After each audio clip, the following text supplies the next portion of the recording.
I guess it's Super Bowl Sunday. I wouldn't know. But I'm making something better than the Super Bowl, so I decided to go ahead and film it since I was making it.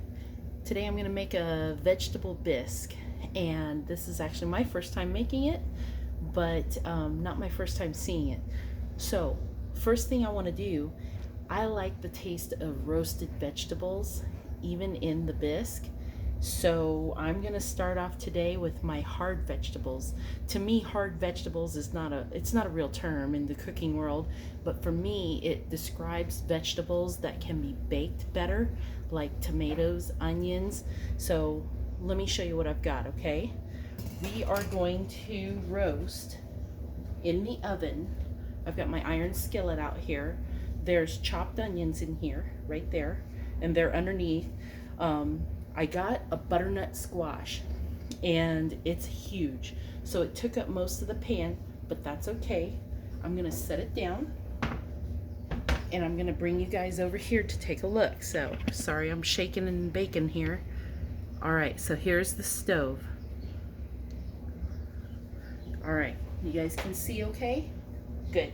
All right, so I have the butternut squash chopped into big chunks. It doesn't have to be bite-sized pieces because everything eventually is gonna get turned into mush once it starts cooking in the hot pot. So I also have my pan, or my metal bowl, and can you see it? Yeah, you can see it.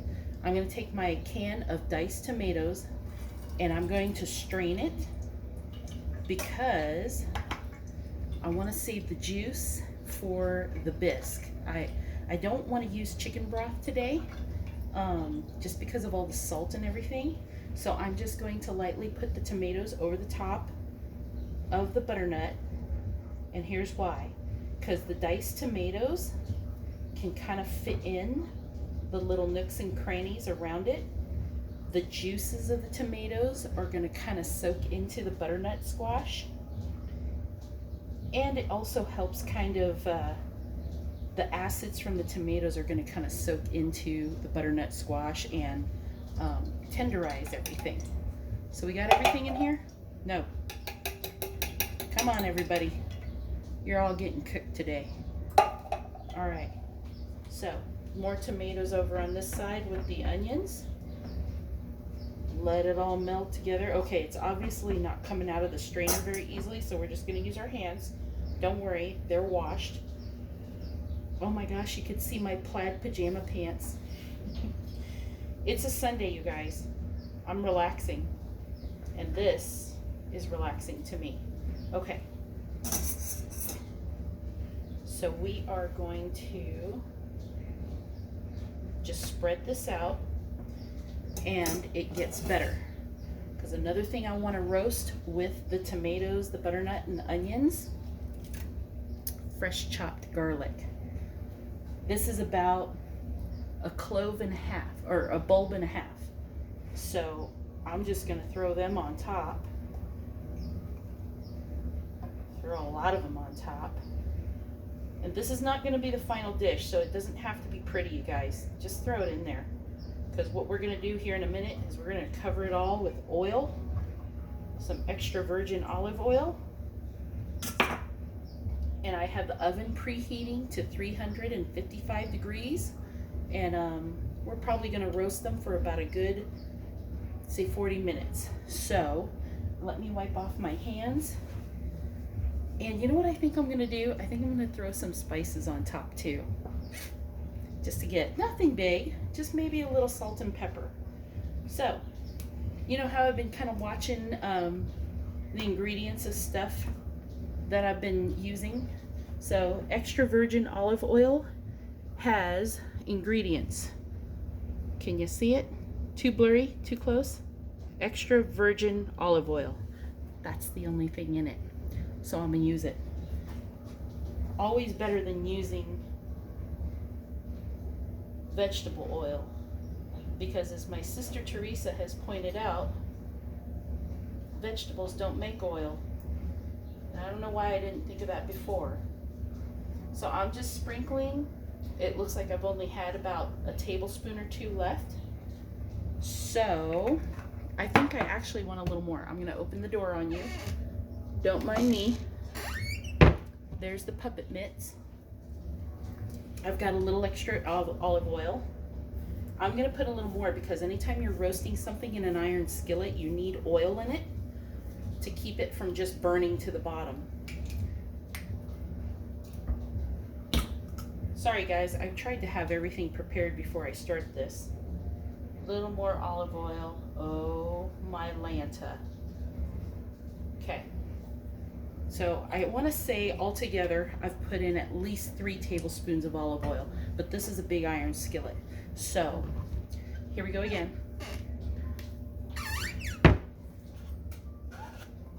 A little bit of salt. I'm not going to do a lot. That's probably about 1.5 teaspoons. Ooh, let's throw some peppercorns. You know what I like about the peppercorn? I'm just gonna put, this is about maybe 1 teaspoon. I'm just gonna put it in to kind of meld the taste with the roasted foods, and then when it gets put into the soup, it's gonna get ground up. So it's not like you're biting into any surprises, right? Okay, this is what I've got. These are the vegetables I'm going to roast.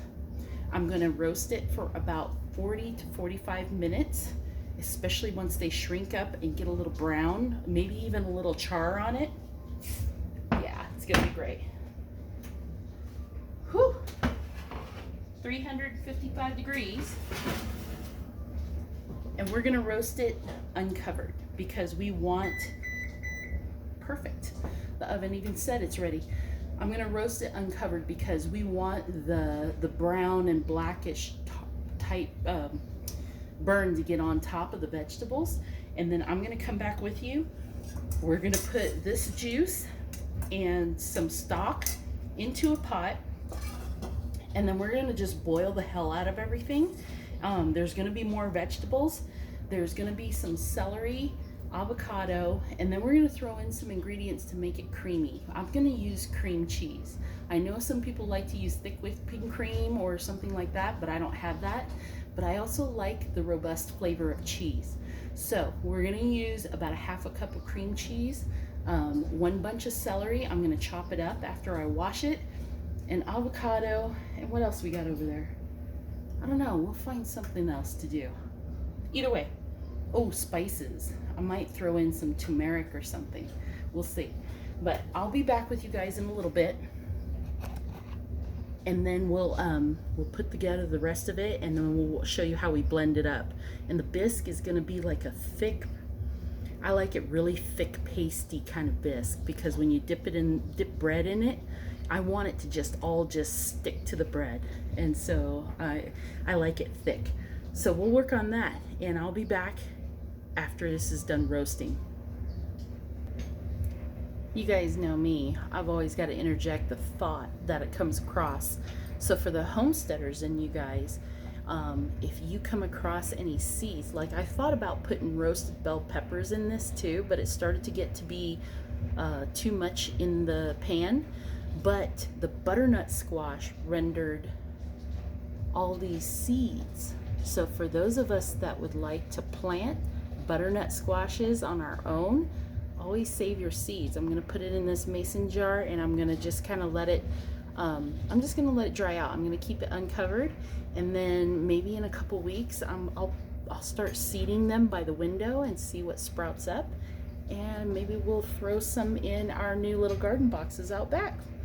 And bell peppers, like if I had used the bell peppers, use the seeds, whatever you get seeds from, try it. So just a thought. We'll be back. One more thought. Don't forget to set your chicken timers. Okay, we're back a little early. Little Miss Chicken Timer is still timing right now, and we've got about 5 minutes left before the roasted vegetables are done. But I wanted to start to heat up the pot, and I've got, remember that tomato sauce that we drained out of the tomatoes? Well, I mixed it with some chopped celery. I chunked up some avocado, and That's pretty much it. It's pretty much like tomato sauce. So I'm gonna put this in the pot with some broth, and we're gonna heat it up and get that warm, because when we put the other roast vegetables in, they're gonna be warm already. So I want these to kind of soften up a little bit. So I call this my thumb ring on my pots. Don't ask me why. My thumb just fits in it perfectly, so when I tilt the pot or the bowl, keeps the bowl from falling out. So we're gonna put these vegetables in. Now, it helps if you have the right burner on. I wondered why it was so hot right here. That's okay.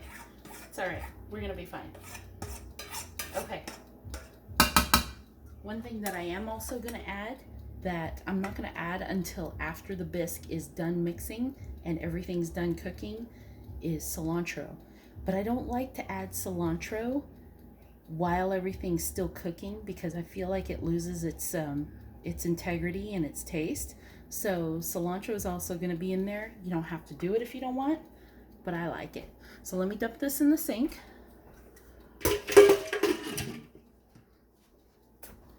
And we're going to put our broth in. There we go. Now, you know what I'm going to do here too? I'm going to add my spices. So I wanted something that had like a chipotle sauce, chipotle taste. I have Cholula chipotle style. I'm going to add about a teaspoon of this just to give it like that little chipotle taste. Some people like to add a little liquid smoke. Now, this roasted vegetable would have been totally fire if it was grilled on the barbecue last night and get that charcoal taste. But we're gonna pass that right now. So for now, we're gonna go with something chipotle. Here's our cream cheese to make it creamy. I'm gonna put about half a teaspoon of turmeric. I'm gonna kick it up, make it spicy with some paprika and cayenne pepper. And then we have those peppercorns in the roasted vegetables. I think that's gonna give it enough kick. If you don't like it spicy, don't need to do the spicy stuff. Sometimes when you're sick though, this is a great soup, because anything spicy, as my daddy used to say, spice will clear up your sinuses like you ain't sick at all. So if you ever have like congestion or stuffiness, eat some spicy soup. Oh my God, that'll cure everything. So before these roasted vegetables, before Miss Chicken Ticker stops, I'm going to put this stuff in there, get it nice and warm.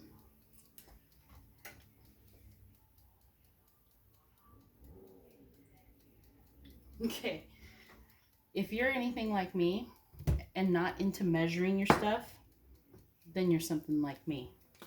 So eyeball it. You do you, and I'll do me.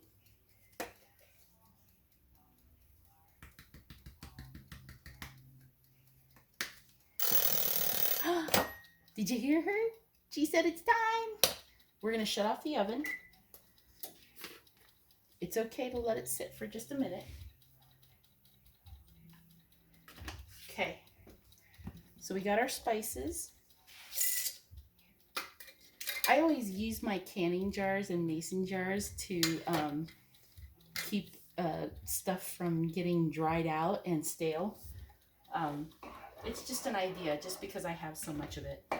So I'm gonna kind of chop up the avocado a little bit.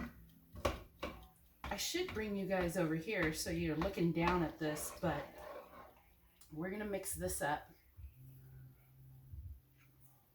And it's kind of nice to have the pot warming up early so that this cream cheese gets nice and soft and kind of melts in. Ooh, it's already making the broth creamy. I'm going to put this in the sink, and I'm going to bring you guys over a little closer so you can see. So hang with me.